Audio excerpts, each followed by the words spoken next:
I'm glad you're here. Especially on this very special day.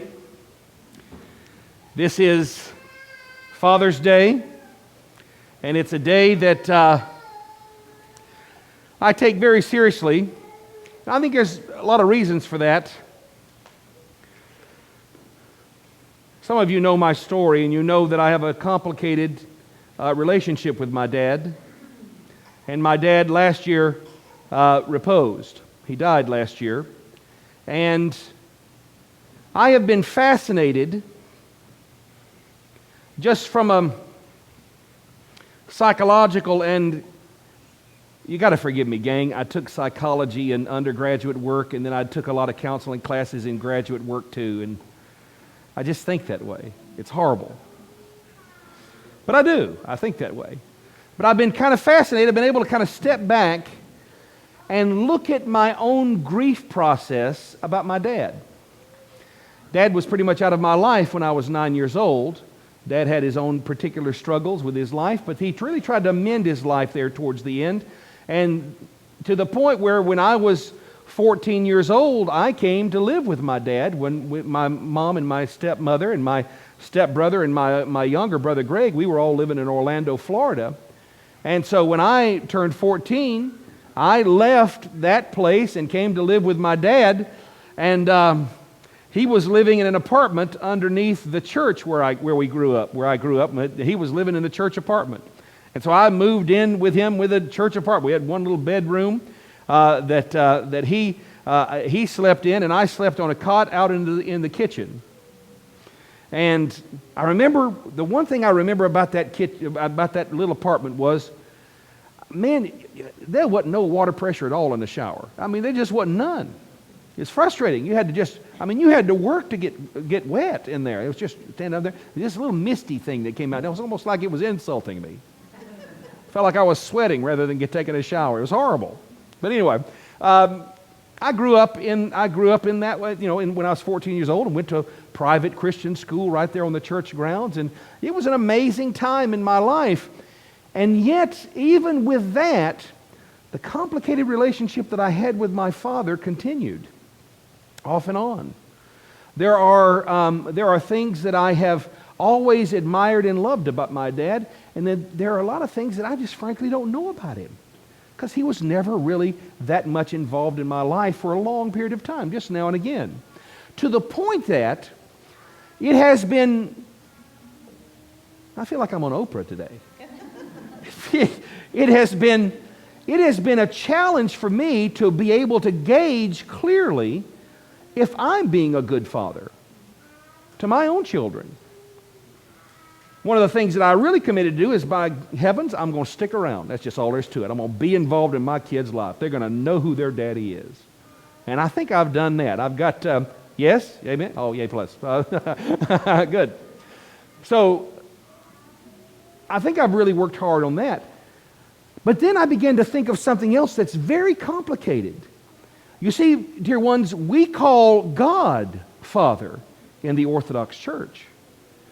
And if my only view of fatherhood was from my physical paternal father, I may have had a really tough time understanding or even appreciating God being called Father. In fact, I've known some people and talked to some people that when you call God Father, they think that's not a good thing at all. That's a bad thing.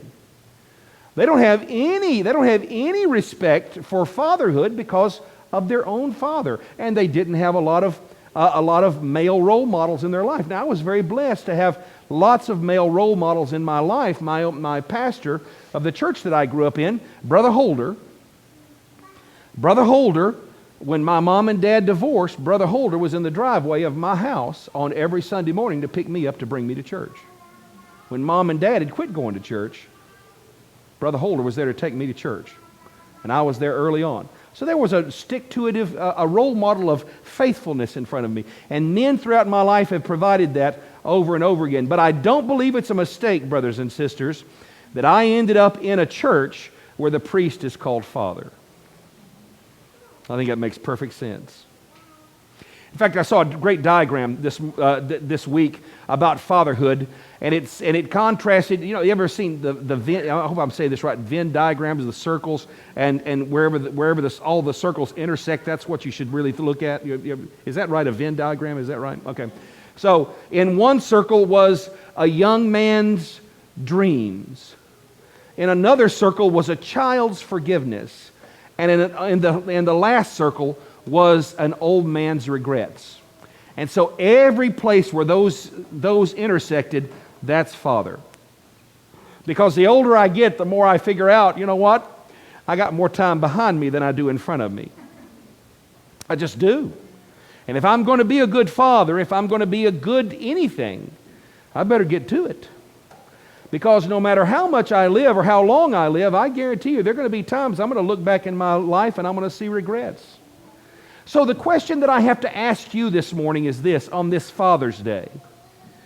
Has your own imperfect father, and all fathers are imperfect, guys. I know that's going to come as a shock to some of the younger kids. Because my daughters, my youngest ones, look at me now and they just think that my littlest one especially, is that okay if I say something? Is it all right? I want to do it anyway. She just says all the time, Daddy, I love you. Daddy, I love you. I mean, just out of the blue. She says, Daddy, can I tell you something? Yes, I love you. I love you, Daddy. I love you. And I tell you what, I love that kind of stuff. But all dads are imperfect. And even with that being the case, what have you done in your life to overcome the weaknesses of the men in your life, whether you're a man or a woman? What have you done in your life to overcome the weaknesses in the men in your life from infecting your view of God? What have you done? How have you purposely worked to understand who God the Father is so that you don't pull poison into what is arguably the most important relationship you're ever going to have in your life, folks. No matter what kind of relationship you had with your earthly father or your earthly mother or your children or your siblings or your friends or your relatives or your husband or your wife, arguably, I would argue that your relationship with God is more important by 1,000,000,000% than all of those other relationships put together. And that if you allow the broken relationships in your life to poison how you look at God, you're going to poison the one relationship, if you get it right, will give you the grace and strength to give forgiveness to all the other ones.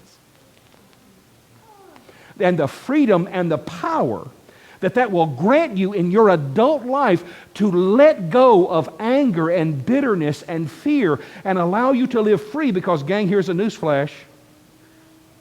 You can be angry at somebody and furious at somebody or hurt at somebody till forever. And guess what? It ain't never going to hurt them. It's only going to hurt you. It's only going to poison your own life. And you were not made to have a poisoned life, my angels. You were made to be free. You were made to have a relationship with a God who loves you more than you yourself know how to love. You are made to experience the true life that Jesus Christ offers each of us, free from the shackles of the mistakes of those around you and your own mistakes. You are made to be liberated from that. You were made to experience the orthodox good news of resurrection life in Jesus Christ. That's what you were made for. You weren't made to be a prisoner to your past. You weren't made to be a prisoner to your family mistakes. You weren't made to be a prisoner of your own mistakes. You were made to be free. That's why you were made.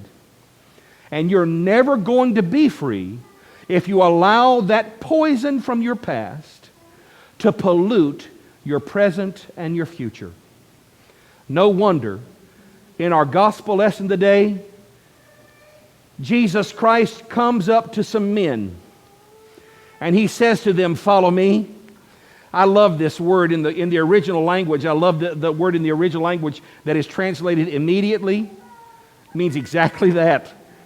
The second the words fell out of his mouth, they popped up and they started following him. What was it about Christ that it caused that kind of reaction from men who didn't know him?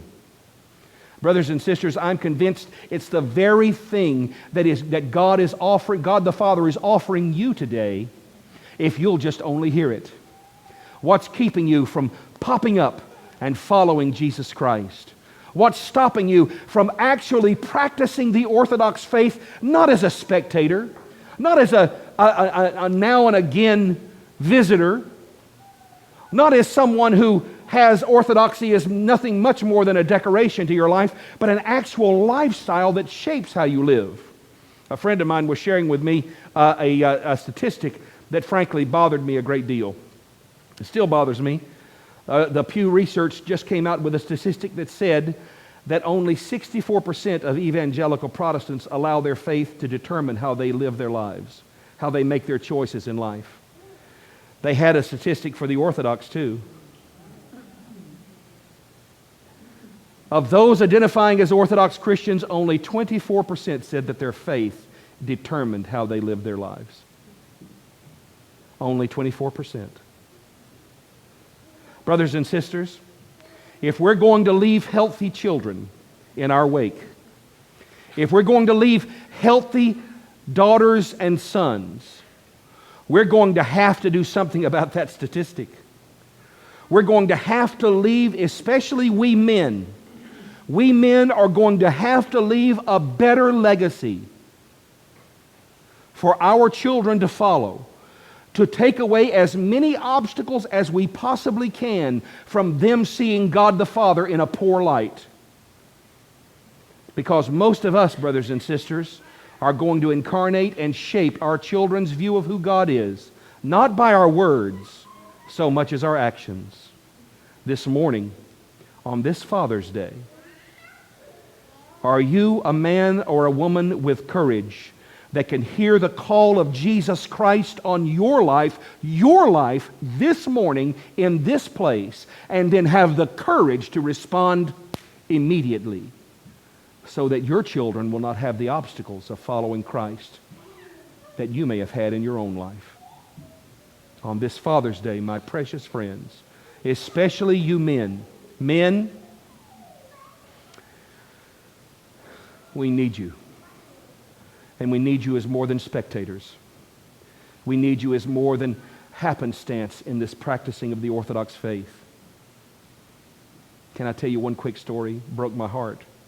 A lady came to me and told me, she said, "Father, it'll just be me and the kids coming to church." My husband said, "As long as the wife goes to church, that's enough." The boy's glad I wasn't standing there when she told me that. I may have had to grab him by the lapel and, in love, of course, it would be all in love, kind of rattle his cage a little bit. Fathers, live your life in such a way that you don't put a barrier between you and your children from being able to call God Father and love that. That's your calling. And the only way that's going to happen is if you're Orthodox on purpose. Amen.